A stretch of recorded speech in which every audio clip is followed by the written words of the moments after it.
What's going on, everyone? My name is Andy. Welcome back to another FPL video. In this one, we're looking at the best captaincy options ahead of FPL Gameweek 31. So I'm going to go through what I would say are probably the three main matches people are looking at, and then take a look at the other matches, talk you through kind of my opinions on players, which ones to avoid, etc. All that good stuff as usual. Now, I'm putting this out on Thursday evening instead of streaming because tomorrow there's a very requested video that I've been asked to do over and over again this week, which I'm going to put out on Friday morning. So keep an eye out for that one. It'll probably be, I don't know, early enough. And then the deadline stream will probably be a bit longer because it's a Friday deadline. So it'll probably be 1.5 to 2 hours long. So I'm not also going to stream on Thursday night. But if you want an extra Q&A, there'll be a Patreon up on Friday, probably morning, early afternoon-ish as well. Links to that in the description below. So loads coming out. Captaincy's been moved forward a day. Hopefully you enjoy it. If you do, give it a like. Hit subscribe if you're new around here. Let's jump into it. So first up is probably, I would say, the most anticipated match this weekend. I think it's a bit of a shame that obviously Champions League and stuff is going on. If this was happening a few weeks ago, this would have a lot of the first team playing for Man City. It would be a huge game, plenty of goals, which there probably will be anyway, right? I think the one thing with Leeds is, and I've spoken about this already this week, they do score goals even if they lose matches, and they tend to turn these games into a bit of a basketball match going back and forth, and I feel like that's what's going to happen here. This is why everybody wants to try and target this fixture, but obviously one thing we have to pay attention to this week is rotation, right? So with Man City, we don't know who's going to start. If I had to bet, De Bruyne misses out, Gundogan starts, and probably Sterling starts. Mahrez, I'm just not sure about. I think a lot of people weren't expecting him to necessarily start in the Champions League, and he did. And I think the same with Foden. Not necessarily that they thought he wasn't going to start, but now against Leeds, it's a bit tricky. Now, he's not going to completely overhaul all his team, so it's 11 completely new starters. I think Cancelo will start, for example. But I think there is, whatever you think the chances are of getting a big points haul, there is an element of risk with minutes. Either the player doesn't start, or they come off after 60 to 70 minutes. And I think that's not happened that much recently, although Bernardo Silva, I think, came off around 55, 60 in the last game. But the chances of them just, getting less minutes is obviously quite high. The one saving grace is if you go for someone like De Bruyne, I do think if he doesn't start, he's not going to come on. But then you're keeping an £11 million player. But I don't want to get into whether we should keep or hold players. I'm just giving you an idea of why it might be a little less risky to captain someone like him, because if he doesn't play, then your vice captain comes into it. So rotation aside, looking at some of the players, obviously De Bruyne looking great at the moment. 8 shots, this is over the last 4 matches only. 8 shots in the box, 13 chances created, 2.45 expected goal involvement. Gundogan's quite a bit down on that, to be honest. Only 3 shots in the box, 6 chances created, 1.19 expected goal involvement. So he's not really doing the business like De Bruyne is. Obviously, there is a massive difference in price, but he probably has the advantage that more people than not will expect him to start over De Bruyne. And I think this kind of fixture, there's probably going to be the chance for Man City to counter-attack. And I actually think De Bruyne is super good at that. So it'd be a shame that he's not playing. I don't know if Gundogan can do that quite as well, like carry the ball and have that pace that De Bruyne does. So depending on how he deploys Gundogan, whether he plays in that kind of number 10 position instead of De Bruyne, or if he plays in his usual kind of number 8 position and gets forward, there's going to be plenty of chances to get into the box, because Leeds are not going to be able to control Man City, right? Leeds do like to control the game, even though they're quite gung-ho, right? At times they do control it. That's not going to happen against Man City. It's also why I think the chance of Sterling missing 3 games in a row when Pep has said he's going to have to rotate, that seems really low. So this, for me, is quite a bit of a punt. His stats are actually looking quite good in terms of expected data, not that much worse than De Bruyne. He's also had 8 shots in the box. We know Sterling is more of a goal scorer than someone that's going to assist, so we'd expect his chances created to be low. He's not on any set pieces or anything like that. I think the Sterling punt is going to build up hype as we get towards tomorrow's deadline, because people are looking for a Man City player to captain, and this is the one that they think is going to start. I don't think for a 1-week punt this is a bad decision. There has to be goals in this game. There's no way this finishes 1-1 again. Leeds' defence is just not that good, and it doesn't matter who City play, they will be better than Leeds. And if you look at the defensive stats, expected goals conceded all season for Leeds have been poor, 1.56. Yes, they reduced it over the last 6, but I had a look at the games. Sheffield United, West Ham, Villa, Southampton, Fulham, all included in there. And over the last 4, it was actually Sheffield United, Fulham, Chelsea, West Ham. Right? So defence is still pretty poor. They're not a good defence. We all know that. So I really like this fixture. I think if I had to bet on all the major fixtures, which one's going to be the highest scoring, it has to be this one. It then just comes down to how much risk you want to take. With De Bruyne, probably either starts or doesn't come on, I would say. Sterling, good chance of starting. Mahrez, I'm really not sure about, but we know from previous not conversations with Pep, right? I've not spoken to him personally, but he's mentioned that Mahrez is a player that can keep playing games over and over again. And Gundogan, I do think has a good chance of starting, but if Man City can take the lead and be quite comfortable, whether or not Gundogan's obviously been involved, then surely he's going to be rested. They're going to wrap him up in cotton wool, ready for that Champions League game, which is only 2-1. So they've got the lead, but obviously anything can happen from there. So really good fixture. It's a shame this isn't earlier on in the season. There's going to be some risk involved, but potentially lots of high reward, I would say. So Liverpool versus Villa next. I think you're kind of in like three schools of thought with Liverpool going forward and what you think about this game. You're either in the camp that, well, they just scored 3 against Arsenal, so therefore they'll be good. You're not quite convinced by them yet, or you just like targeting fixtures, right? And I'm probably in that last camp when it comes to how I play the game. I like targeting fixtures. And for me, Aston Villa are not necessarily, and I've said this quite a few times already, they're not necessarily the defence that we think they are, right?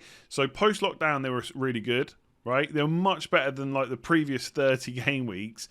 And then the start of this season, they were quite good. They really were keeping the numbers down. But actually, over the course of the season, it's almost like it's corrected to the point where they're nowhere near as bad as the whole of last season, but they're probably not as good as we think. So 1.28 expected goals conceded on average per game is not great. Last 6, it's the same. And last 4, it's even worse. And in the last 4... they've only played Fulham, Spurs, Newcastle and Wolves. Now, I'm sure some of that is to do with the fact that Grealish isn't on the pitch to hold the ball, to take it forward, to progress and attack in general. But that's pretty poor, right? They're not as good a defence as we've probably made out all season. So I think this is quite a good fixture. And look, forget about the fact that the reverse fixture was 7-2. Very unlikely that happens again. And I think... again, with Liverpool, you can look at it two ways. You can think, right, they've got a must-win match against Real Madrid. Will they rest some players? It could be like Man City. I'm not saying there's no risk involved at all. Or you could look at it that, yes, they need to win that game. And to do that, they need to have the motivation and kind of the knowledge they can win a game by beating Villa and hopefully doing it comfortably. So I personally think that this is quite a good fixture to target. But I'm not naive enough to think that there's also some minutes issues here. So Salah could be taken off around 70 or whatever it might be. Although we know Salah can play the kind of 90, 90, 90, 90, right? He's a very fit guy that plays a lot of minutes. I think looking at them as a whole, Jota over the last 4 matches has played fewer minutes, right? So he's had fewer shots in the box, created a few chances.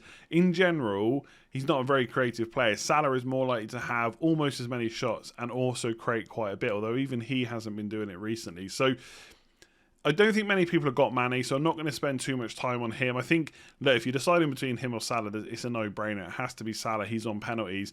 And I think the problem with Jota, and I know a lot of people are kind of drawn to him with captaincy, and even though I like him as a player, I've talked about him a lot this week, I'm going to probably bring him into my side. I'd be very surprised if I don't have him by the Game Week 31 deadline.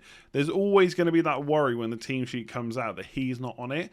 And yes, the same thing could happen with Salah or Mane, but you're not ever really worried about it. If it happens, it's a little bit of a shock. If Jota misses out, it isn't. So with Jota, you're kind of betting against that Real Madrid team lineup. You're betting against the fact there could be reduced minutes all round. And you're also kind of betting against the fact that he could just be benched, right? So I don't particularly like him as a captain. I think it's nothing to do with the price. Like if he was starting week in, week out, or Firmino was injured or something like that, then I think you genuinely have to talk about him as an option, because looking at his underlying stats for the season, not just on the last 4 matches, his goal threat is very similar to Salah, but obviously he doesn't add the penalties. In this case, I'm definitely going for Salah. I think this is going to be not necessarily an open game, but I think there will be space in behind for Liverpool. You've got Salah up against Target. You've got Mane or potentially Jota. It could be Salah, Firmino, Jota, with Jota playing off the left up against Cash. And that could be quite profitable. And obviously a lot of this is going to depend on whether Grealish is back. But there are going to be chances for them. And if they catch them on a day where Martinez isn't saving everything that's thrown at him, I think there's a good few goals in this. Forget the 7-2 to Villa. I can see 2 or 3 goals for Liverpool in this one. I do think it could be that high scoring. And And yeah, I like this as a captain. I think there's more chance they play the Man City. I think it's not as good a fixture, but it's close to it. And I think there's a lot to be had from this one. So if you're looking at this as a captain option, whether it's Salah or Jota, I definitely prefer Salah. I think it's a good one. So I've seen enough people talking about the Spurs versus Man United game and kind of Kane versus Bruno for captaincy enough where I wanted to discuss it as its own kind of section of this video rather than including it in the other matches. Now, personally, you'll know, like if you've watched these videos for a long time, I don't really like targeting top 6 matches. You're never quite sure how they're going to go. And if you look at the majority of games that Man United have been involved in, like a lot of them have been low scoring. They've always been 0-0. There was that 1-0 loss to Arsenal when Pogba gave away the penalty. I think it was a tackle on Bellerin. The way they play is Man United play is quite cautious. They don't throw a lot of bodies forward. Obviously, they have got pace and attack and they will try and counter. And Mourinho will know that, right? I don't think he's going to be playing with high lines anywhere against Man United. And I think that's part of the problem with this fixture. Obviously, Bruno and Kane, they're both on penalties. They can work magic from absolutely nowhere, right? We've seen, like, straight away spring to mind, you got the Fernandes goal against Everton where he chips the keeper from outside the box. You got the Kane shot against Crystal Palace from outside the box. They're just ridiculous finishes, right? So they're both good options. But personally, for me, not in this game. Now, I've had a look at the stats. They don't actually look too great for Spurs over the season. Like 1.27 was virtually the same as the Villa stats. I will say this is with penalties included. When you remove them, they're a little bit closer to Man United to the point where they're both very similar defences. They're not elite like Chelsea, City, but they're not that bad either. They're probably in like the top 6 or 7 defences so far this season in terms of underlying stats. But they have got slightly worse over the last few games. And they have played, let me see here. So last 4, 1.68. They played Newcastle, Villa, Arsenal and Palace. And I got to be honest, I watched that Newcastle game, right? That is quite inflated from that game in particular. Because I think these numbers are from Opta. And I won't get into too many details, but one of the goals, I think, was a rebounded shot. So the original shot would have counted towards the XG, and then so would the follow-up shot. I can't even remember if it went in, but both of them would have counted, which is why it's so heavily inflated. But that being said, having watched that game, Spurs were pretty bad. Tanganga and Sanchez, I would say they were all over the place. I wouldn't feel confident in them at all. And if Rashford's on it, he's playing down that left. There could be good things for him there. I'm not saying he's necessarily the captain, but Fernandes is still creating plenty of chances. My biggest worry with Fernandes, and it has been for a long time when it comes to captaincy, he's not shooting in the box very often. What we saw against Brighton when we were behind is Fernandes just attacks. He's that guy that's going to drag the rest of the team forward. And he gets forward, he's creating chances, but he's not really shooting in the box. And yes, obviously he can score from outside the box, just like Kane, etc.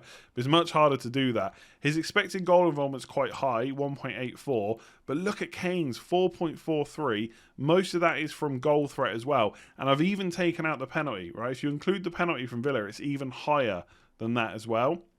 The one thing for Kane probably is a full week's rest. At the time of recording this, Man United haven't played their Europa League game. I'm going to guess that Fernandes starts that. I don't think that really would necessarily put me off because he plays a lot of minutes anyway. But obviously the game is then this weekend and Kane has had that full rest. So maybe Spurs will be a little bit fresher. I think the reason people are looking at this fixture is because they either don't have Salah or they're too worried about Man City. So as a default, they're looking at going to Fernandes and Kane. And I don't think that's a bad option necessarily in most weeks. But I would see this one as a low-scoring game. And I know I said that a few times recently. It hasn't happened. But surely 0-0, 1-0 to one of these sides is what we should be probably guessing or thinking is going to happen. In which case you could maybe look a little bit more differential in your team for a captaincy. Maybe for a player we're going to talk about in a minute. So I own Kane, and I might own Fernandes not this week, but probably next week or the week after. And I would consider them for captaincy in future weeks. Like Kane is going to be my captain for like probably 3 of the next 4 weeks. But this week, I just don't like it. Man United's defences look good pretty much all season in terms of stats. I know at times they've looked like they've got a mistake in them. Spurs have looked dodgy recently, but maybe, I don't know, Doherty comes in or Aurier comes in if they're fit for that right back spot and they don't play Tanganga. Maybe Sanchez gets brought out. I guess, although that might fix some of the personnel that weren't good in the last game, it does also cause more disruption, which isn't necessarily a good thing. So if I had to favour one, I probably would choose Kane, to be completely honest, just because of the player rather than the team. But Fernandes is never a bad shout. And if one of them gets a penalty, job done. But do not expect another 6-1 hammering. That ain't happening again. So we'll go through some of the other matches that are up here. So starting with Fulham versus Wolves. No chance I'm captaining anyone from there. Moving on, Crystal Palace versus Chelsea. Now, in a normal season, Chelsea versus Palace, the way that Palace have been playing, right, their defence is poor. Happily one that I would target. This is a match that I would have probably talked about separately. But I'm thinking about it. Who the hell would we go for from Chelsea that's not a defender, right? Havertz played, I think he played in the Champions League last night. There's no guarantee that he starts the next game. He missed the one before. Most people don't own him anyway. Same with Werner. I don't want to keep talking about Werner when he just keeps not performing, right? I think the one player in attack probably is Mason Mount. Who could start this game. I'm not his biggest fan in terms of an FPL option. Like, I like him in real life. You don't have to tell me how good he is. I tweeted yesterday, by the way, that with Mason Mount, there's this weird thing where everyone has to tell you how good he is, even though everybody agrees that he's really good. It's a weird one. But from an FPL point of view, I feel like if you had him, fixtures are good. Yes, you keep him. You know, and he's probably an okay option. But for captaincy, I just don't think he's explosive enough to go for.